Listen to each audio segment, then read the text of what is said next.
هر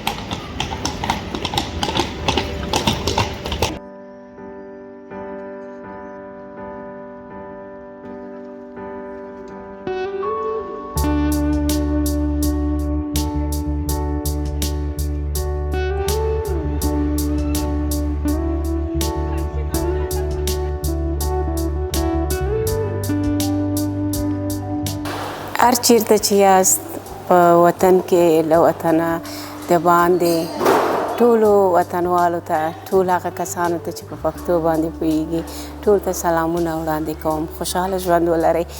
زه په یو هوټل په لابي کې ناسته یم. پرون د پولېنډ هیواد د کراکو ښار ته را رسېدلې یم.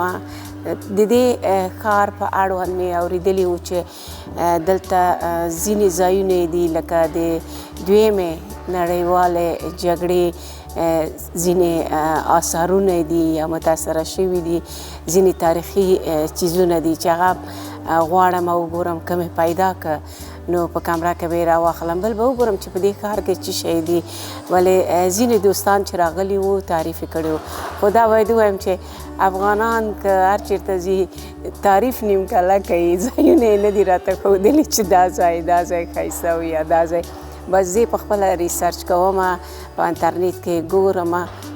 بس نو اوس دور همداسې راغلی چې باید په انټرنیټ کې موږ پوه سو او ځایونه پیدا کړو او ویې ګورو. نو ښایسته هوټل دی، آرامه شپه مو تېره کړه. څو شپې همدلته یو او له دې جینه به بیا بیرته پراګ ته ځو. او تاسې که په بیکګراونډ کې څه شور اورئ نو بس هوټل دی. د دنیا له هر ځینه خلک راغلي، ماشومان، هلته د لوبو ځای دی، غږونه خامخا وي. په دې به خطر نه درنوئ. نو موسم هم ښه دی. نو هر ښار یا هر مملکت ځان ته ډېرې ځانګړتیاوې لري. هر څه لکه هوټلونه که ګورې، که خوراکونه ګورې، رستورانتونه ګورې، خلک ګورې. لکه سفرونه ډېر فایده کوي. یو خو ته روحاً په خپله تازه کېږي. دا زما نظر دی چې د چا وس رسېږي څومره کولی شي همدا په خپل ژوند کې د دا زمینه برابره کړي چې سفرونه وکړي. که په خپل وطن کې د دې وسه لرئ ولایتونو ته لاړ شئ، او که په نړیوال سفرونه کولی شئ نو هغه خو نور علا نور دی. هغه ډېر ښه دی. د انسان ذهن خلاصیږي او ډېره تجربې سړی لاسته راوړي. نو د دنیا له مختلفو شیانو څخه ته به خبر کېږي. همدومره ژوند نور هم ښکلی کېږي له سفرونو سره. انرژي اخلې، ځوانېږې. که ته پوه شې که پوه نه شې، خو د سفر نه یو 3-4 ورځې پس یا هفته پس هغه ښه اثرات، مثبت اثرات د تا په وجود کې هغه کېږي، راڅرګندېږي. نو ما ته به اوس اجازه راکړئ زه به ښار ته لاړه سم او تاسو ته به وګورم چې کوم ځایونه ښه دي، ما ته ښه ښکاره شو، تاسو ته به په ویډیو کې راواخلم.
د کراکو د ښار دغه مرکزي سیمه کې دغه یو مارکیټ لګېدلی، لکه د موږ او تاسې د کابل هغه منډۍ سیمساري غوندې.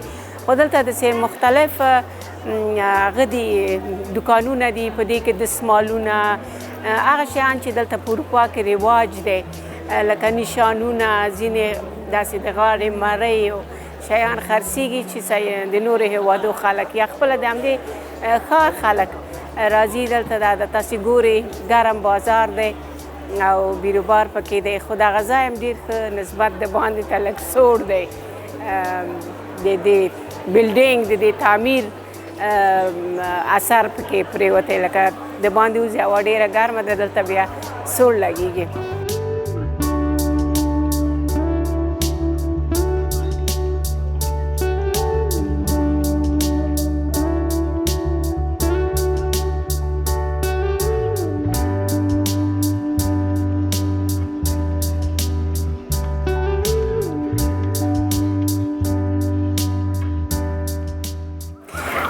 د کراکوف ښار واول رایل کسل ډیر مشهور دی کله چې تاسو پولېنډ دې ښار ته راځئ یا دې هغه ته راځئ نو په لسو تاریخي ځایونو کې خامخا دا شاهي کلا نوم تاسو ته راځي او تاسې کولی شئ دلته راسئ ښایسته کلا ده دلته هم لکه چې ګورې هرې خوا ته لکه خلک دي راغلي دي سیلانیان هم پکې ښکارېږي او د کلا په منځ کې دوی داسې وړکی رستورانت یا آیسکریم خوړلو خوږو خوړلو ځای هم سره جوړ کړی دی واول رایل کسل د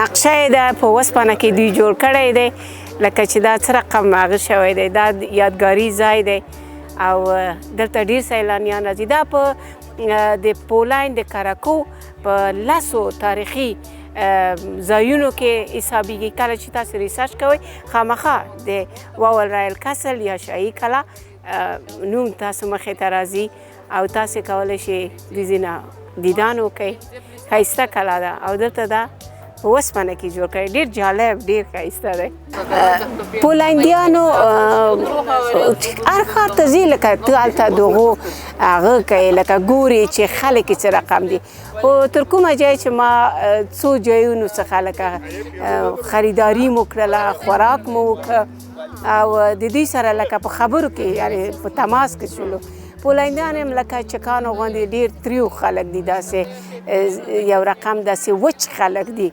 نو خوی عادت هم او ژبه هم نږدې لکه ورته ورته ده ځینې توري چې په چکي ژبه کې دي همداسې په پولېنډي ژبه کې هم دي نو ځکه خویونه هم یو رنګه دي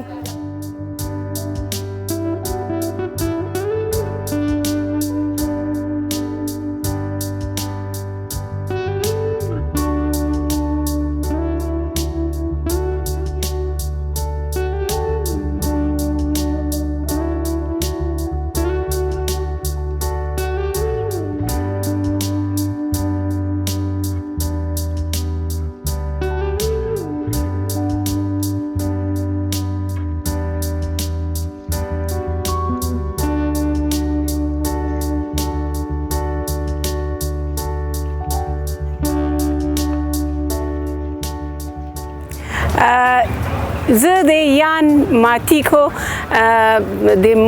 دې هغه مخې ته زه ولاړه یم چې د ده مجسمه یې هغه کړې دا یو پولنډی انځورګر و هغه کړ چې په 1838 کې پیدا شوی دی تر 1893 پورې ژوند کړی نو حمدالله ارباب صاحب ته انیس بشیر لږ کوشش کوئ یو وخت به راشي چې د تاسو به همداسې انځورونه جوړیږي ده به لکه تاریخي انځورونه به تاریخي موضوعاتو باره کې به د انځورونه جوړول په دې باندې دی ډېر مشهور دی مجسمه د یان ماتیکو یې لکه څرنګه چې ده په خپله تاریخي انځورونه ویستلي دي دا خپله مجسمه یې همداسې انتیکه او ځانګړتیا لري لکه قالب د اوسپنې خالي او د ده مجسمه پکې دی په چوکۍ باندې ناست دی ښایسته دی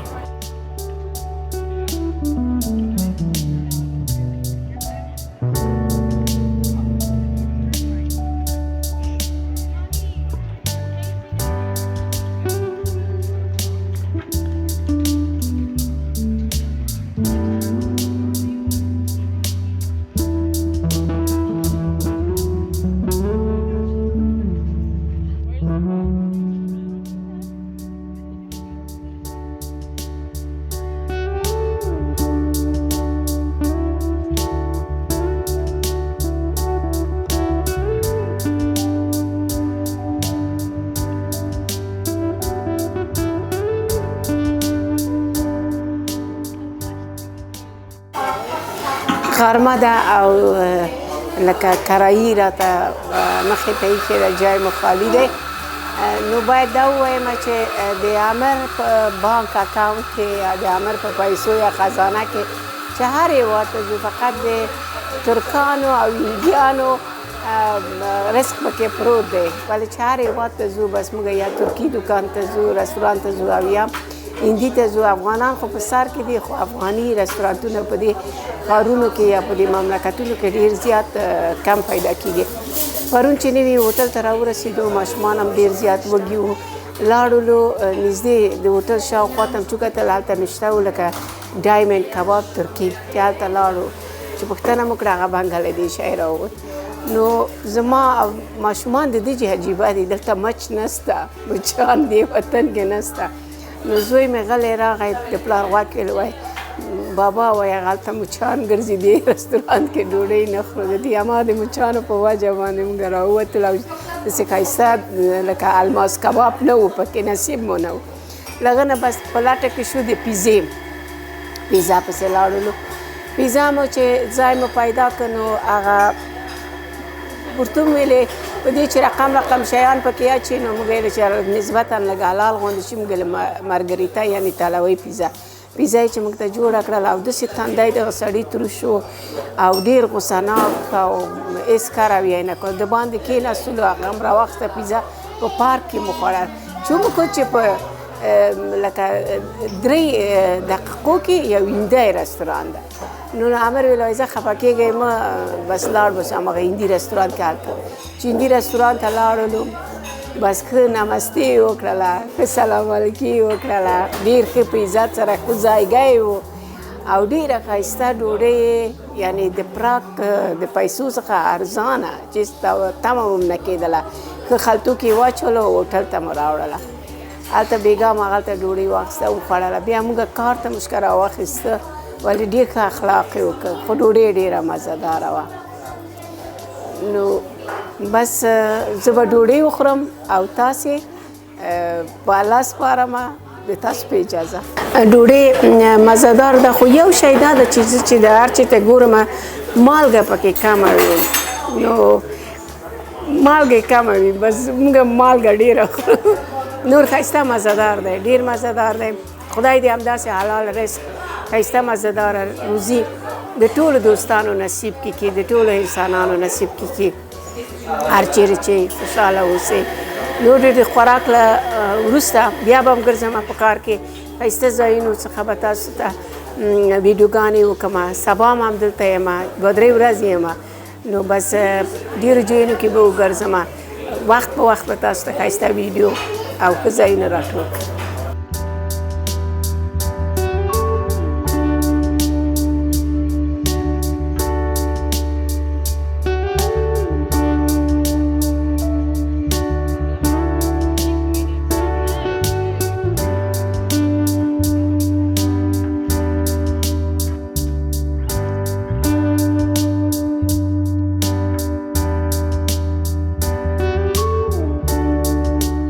دوستانو تاسو خو جازونه لیدلی دي، په جازونو کې مو سفر کړی دی، او د تاسو په منځ کې به داسې کسانی چې په د هوایي ځواک او په دې کې به پاتې شوي، همدغه تیارې به په هوا کړي.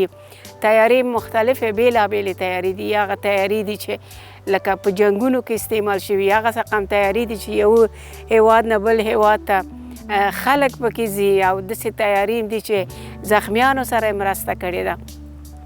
نو کله چې انسان ستړی کېږي، استراحت ته ضرورت لري، همدا رقم تیارې هم په وخت د تېرېدو سره لکه کار یې کړی، ستړي شي، زاړه شي، نو بیا په هغه په موزیم ته انتقالوي. خو هره تیاره ځان ته تاریخ لري. په دغه هوایي ډګر چې د پخوانی نظامي د پولېنډ د کراکو پخوانی نظامي هوایي اډه ده، په هغه کې چې اوس وشکه موزیم جوړ شوی دی. په دې چې کې زه ولاړ یم، دلته د په لسګونه، سلګونه خو نه وایم، په لسګونه تیارې دي، هغه الوتکې دي چې په 2م نړیوال جنګ کې د بېلابېلو هېوادو دوی پکې برخه اخیستې ده. او دلته یوه داسې تیاره مغزه چې په افغانستان کې دغه نه په جنګ کې استفاده وشکه کړې ده. همدارنګه دا د بیلابیلو هیوادونو تیاري دي او دا په دویم نړیوال جګړه کې هم دوی دې نه کار اخیستی، خو اوس دا تیاري اصلا هېڅ استعمالیږي نه. دا د دې حتی هغه ماډل هم نشته دی، هغه کمپني هم اوس داسې تیاري نه تولیدوي لکه څرنګه چې انسان پرمختګ کوي، همدا اوس نړۍ هم پرمختګ کړی دی او نوې تیارې دغه کمپنیان هم حتی کار نه کوي. د CNN د 2019 راپور له مخې په ټوله نړۍ کې چې جای په جای د تیارو موزیم یا د الوتکو موزیمونه دي جوړ شوي دي.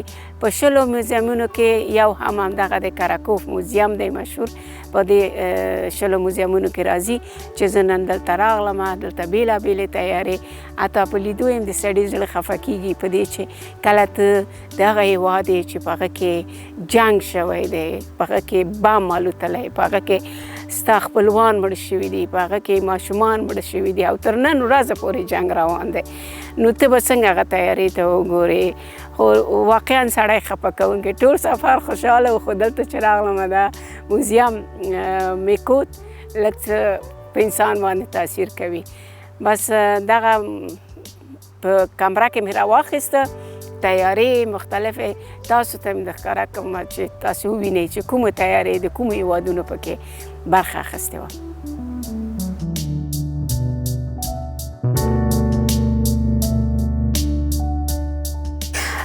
دلته مختلفې تیارې دي چې دا دننه د موزیم په دننه کې کېښودل سوي دي. دا تیارې لکه دوی رنګ کړي دي، نور خو لکه لمر کې وي او د باندې کېښودل سوي وي.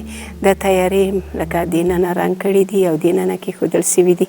څه مختلف ډولونه چې کېدای شي هغه تیارې چې ډېرې مثلا بیخي له منځه تللي، خو هغوی په جګړه کې په جنګ کې ګډون کړی، هغه وړې وړې داسې انتیک کېښودل شوي دي. ځینو ځایونو کې تاسې ولیدل چې حتی پیلوتانو او اوازانو هغه چې دوی په خپله مړه شوي وو د هغه جامې هم ساتل شوې وې او په هغه ځای کې هغه موسیقي هغه بیکګراونډ کې هغه آواز د تیارو چې څه رقم جنګ یې کوو هغه هم تاسې په ویډیو کې ولیدله چې هغو ځای کې دوی هغه کړی و.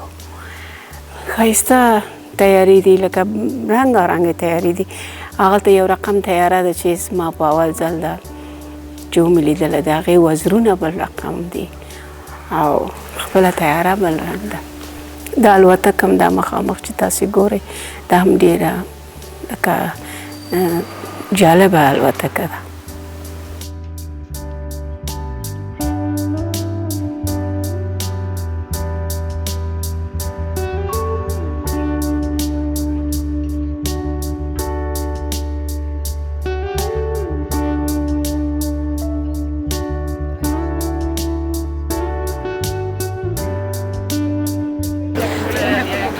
فادر برناټیک د دې پل نوم دی او دغه سیند چې بهیږي پولنډیان ورته وسلا وایي او دا وستولا نوم دی، نور تاریخ کې دا نوم دی.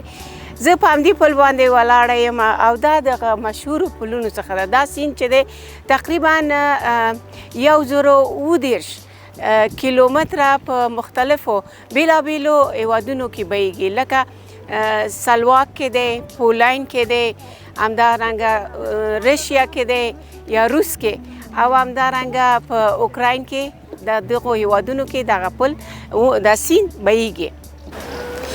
د دې پل څنګ ته نږدې بل پل دی چې هغه د مینانو پل په نامه یادیږي. هلته قلفونه هم مینانو هغه کړي دي. مخکې هغه پل ته لاړم چې هغه جینه را تاسو ته ریکارډینګ کوم، خو هلته پولیس راغی ویلې چې دلته تاسې نشي قدم ویلی، فقط یوازې په سایکل باندې خلکو ته اجازه ورکړي.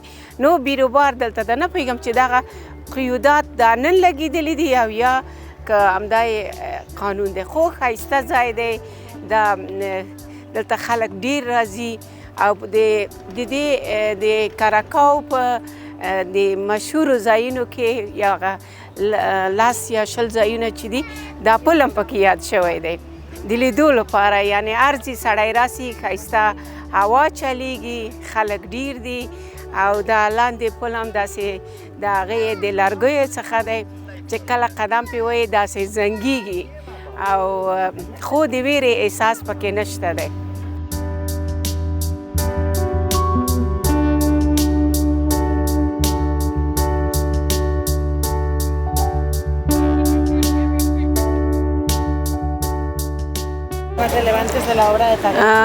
رښتیا هم په دې پله کې تاسې ګورئ چې د مینانو په پل باندې په سایکل باندې خلک پې دې خواته او یې خواته اوړي او راوړي. بل جالبه دا ده په دې پل کې لکه په دې مابینځ کې سیمان لګېدلي دي او په دې کې ځینې مجسمې دي چې ځواړندې دي لکه یو د چوکۍ پښه نیولې ده بل د چوکۍ بله پښه نیولې او ښایسته داسې انځورونه یې وړاندې کړي دي. د دې شاوشو د پل د شپې یا د ماښامونو لپاره لکه ډېر ښه دي. ماښام له خوا نه ډېرې ښایسته منظره لري او لاندې په سیند کې لکه غټ لوی سیند دی او شمال نه وینئ چې زما ویښتان داسې بار بار راته خرابوي خبرو ته مې نه پرېږدي. نو دلته رښتیا قدم ویل پکې ډېر زیات خوند کوي او بل دا ده چې واقعا د سیل ځای دی سړی راسي د سیند غاړه د سیند په غاړه باندې هم لکه خلک هم ناست دي چوکۍ ایښي دي او هم پکې خلک ګرځي او همدارنګه په سیند کې وړې کشتۍ دي چې پکې راباندې نیول کېږي پکې کینې ځینې ځای په ځای کشتۍ ولاړې دي غنې رستورانتونه دي شیان خرڅېږي ښکلی ځای دی.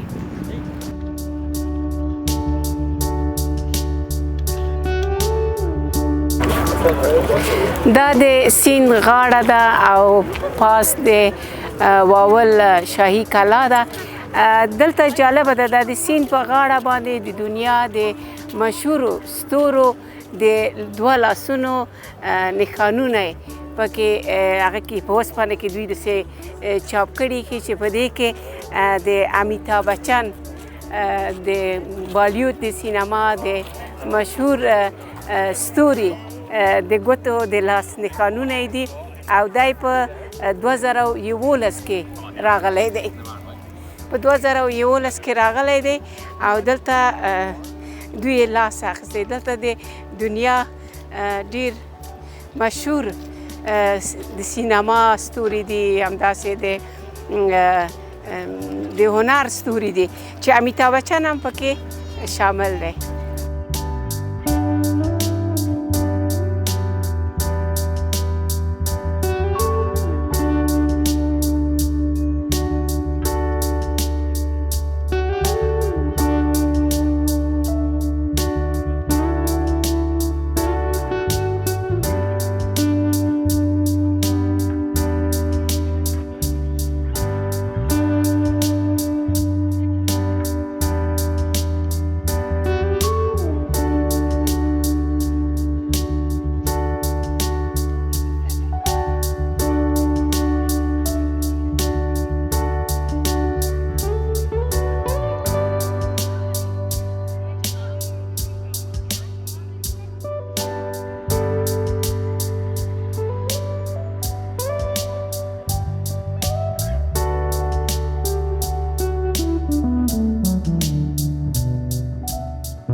د سیند په غاړه د کراکوف ښار منځ کې دلته د ماشومانو او د لویانو لپاره داسې بېلابېل د لوبو د مصروفیت د ساتیرۍ شیان جوړ شوي دي او داسې کمپ لګېدلی دی.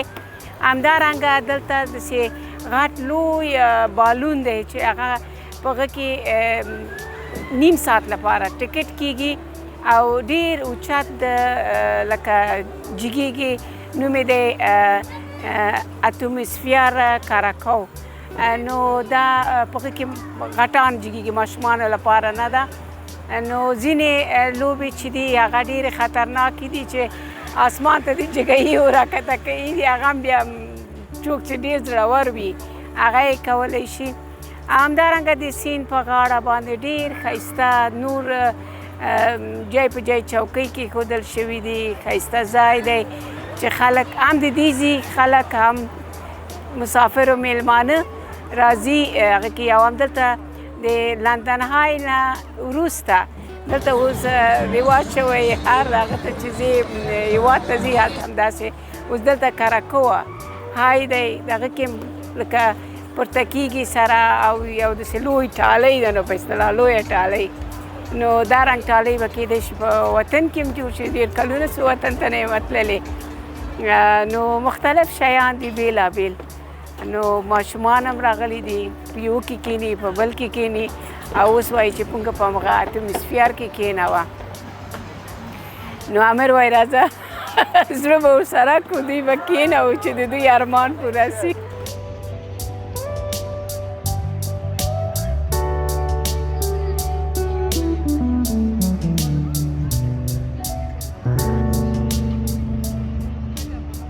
د ویستولا د سیند ماښام دی د سیند د غاړې ماښام دلته راغلو امر ویلې یو ماښام به د سیند په غاړه باندې تیر کړو واقعا ډېر ښایسته ماښام دی خلک پکې راټول دي او منظمې چوکۍ کېښودل شوي دي تاسې بیکګراونډ کې موسیقي اورئ زما اواز به هم سم نه وي او همدارنګه د خلکو خنداګانې هرې خوا ته مثبته انرژي خوره ده او ټول خلک خوشحاله دي زما سفر هم همدلته پای ته رسیږي او دلته خو مو یو څه وڅښله جوسونه او ځینې خوراک مو وکړه له دې نه به بیا ځو یو هندي رستوران ته هلته به ډوډۍ خورو نن ماښام نن شپه له هغه نه به بیا ځمه هوټل ته او سبا ته به له خیرو سره د عامر او بچیانو سره پراګ ته ځمه زما سفر دلته پای ته رسیږي شلم د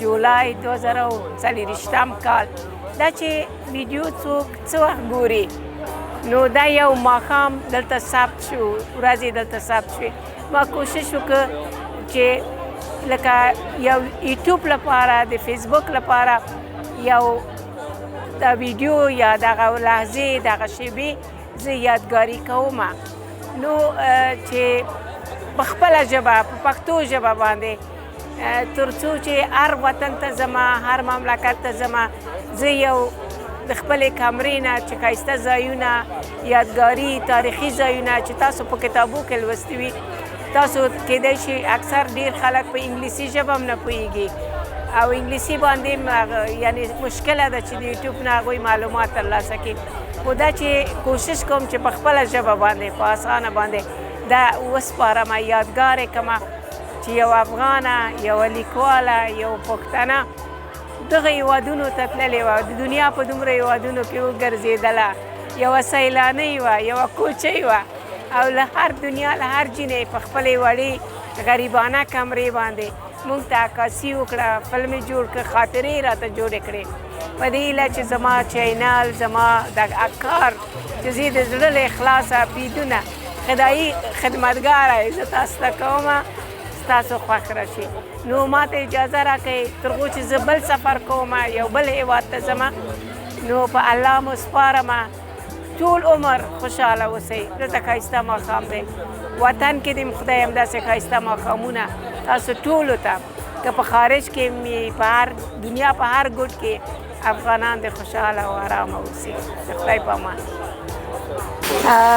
وروستی ماښام دی یا ما مخکې تاسو ته ویل چې هندي رستوران ته ځو ډوډۍ وخورو ما مخکې ویډیو کې مې ویلې چې د همدغې برانچ نه موږ ډوډۍ خوړلې وه په اوله ورځ چې تعریف مې وکړ چې هندي خوراک ډېر ښه هغه له نیکه مرغه د ښار په منځ کې د دوی یو بل د دې کمپنۍ برانچ و دلته راغللو ښایسته مزهداره ډوډۍ مې وخوړله حتی ماشومان هم ډېر خوشحاله وو نو دوی ویلې چې زموږ تاسو موږ ته نظر راکوئ چې د تاسو هغه بیا ما ویل ښایي زه به په خپله ویډیو یوټیوب کې به د تاسو خبرې راواخلم اوس به د دوی د شیف سره زه خبرې وکم چې دوی ما ته اردو هم دومره نه راځي نو بس لږ لږ به ورسره وغږېږم.